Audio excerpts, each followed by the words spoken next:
জিনিসটা হলো এরকম যে আমি সন্তান জন্ম দিলাম, যেদিন জন্ম হলো সেদিন আমার মৃত্যু হয়ে যাবে, পরের দিন ওই দিন আবার আরেকজন পিতা জন্মগ্রহণ করে সেই সন্তানটাকে লালন পালন করবে।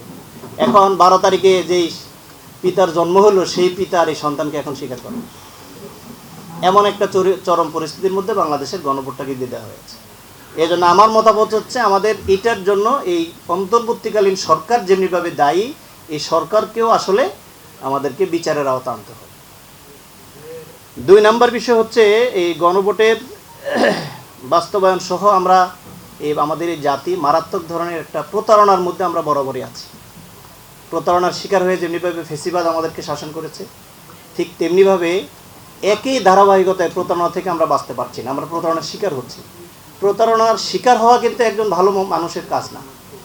একজন ভালো মানুষ নিজে প্রতারণা করবে না, কিন্তু অন্য একজন প্রতারণার শিকার বানাবে, এটাও কিন্তু একজন ভালো মানুষের কাজ হতে পারে না। কিন্তু বারবার আমরা সেটা হচ্ছি, তার মানে আমরা আসলে সেই ভালো মানুষ হওয়ার জায়গায় এখনো যেতে পারি না।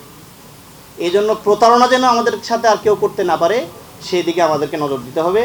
বিশেষ করে ভোটের আগে আপনারা শুনেছেন, এখন যিনি প্রধানমন্ত্রী তিনি বলেছিলেন যে গণভোটে তিনিও ভোট চেয়েছেন, এখন তিনি বেমালুম বলে গিয়েছেন। এটা রায় বাস্তবায়ন এখন আর তার দায়িত্বের মধ্যে পড়ে। এখন যিনি স্বরাষ্ট্রমন্ত্রী তিনি এই গণভোটের বিষয়ে ঐক্যমত কমিশনে কথা বলেছেন, তিনি নিজেই বলেছেন এটা কীভাবে হবে, একটা গণভোট হবে, এইভাবে এটা বাস্তবায়ন হবে, কিন্তু সেটা তিনি এখন ভুলে গেছেন। সংসদে এটা নিয়ে যখন আলোচনা হচ্ছে আমরা দেখতে পাচ্ছি স্পষ্টভাবে যে সংস্কার ওনারা সংশোধন করবেন, সংশোধনের জন্য এখন সংসদীয় কমিটি করবেন, আরেকটা কমিটির মধ্যে তারা দায়িত্ব দেবেন। অথচ এই দলের নিজেদের যে 31 দফা ইশতেহার, ওই ইশতেহারের প্রত্যেকটা দফার ভিতরে সংস্কার শব্দটা আছে। প্রথম দফা থেকে শুরু করে প্রত্যেকটা দফার ভিতরে সংস্কার শব্দটা আছে, অথচ এখন তারা সংস্কার শব্দটা তারা বুঝতেছে না, এটা তারা স্বীকারই করতে পারছে না। সংস্কার এটা কোত্থেকে আসলো? তাদের ইশতেহারের মধ্যে কিন্তু সংস্কার শব্দটা আসছে, অথচ তারা এটা মানছে না। তারা বলছেন না, সংস্কার হয় না। এই সালাউদ্দিন সাহেব নিজে এখন বলতেছেন সংবিধান কখনো সংস্কার হয় না, তিনি বলছেন সংবিধান রহিত হয়, এটা সংশোধন হয়। তাইলে এতদিন আপনারা নিজেরা কেন এটা বলছিলেন, আবার নিজেদের ইশতেহারের মধ্যে এটা কেন আপনারা নিয়ে আসলেন? এগুলো সুস্পষ্ট জাতির সাথে প্রতারণা।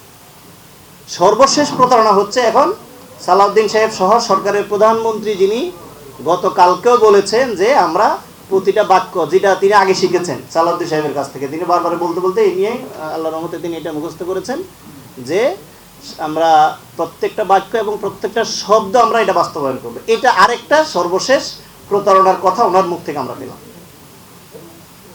সুতরাং এই প্রতারণা আমরা আর কতকাল ধরে শিকার হব, এটা আমাদেরকে জাতিকে সিদ্ধান্ত নিতে হবে।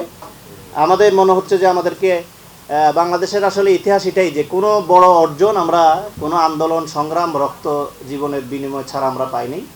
আমাদেরকে এই মনে করেছিলাম যে জুলাই অভ্যুত্থানের মাধ্যমে যে জীবন গিয়েছে, যে রক্ত ঝরেছে, তার বিনিময়ে আমরা অত্যন্ত এটা পাবো, আমাদের এই গণভোটের রায়টা অন্তত বাস্তবায়ন হবে। কিন্তু এখন দেখা যাচ্ছে সেটা আর হচ্ছে না। আমাদের সেটার জন্য আবারও সেভাবে প্রস্তুত হতে হবে, সেই প্রত্যাশা রেখে।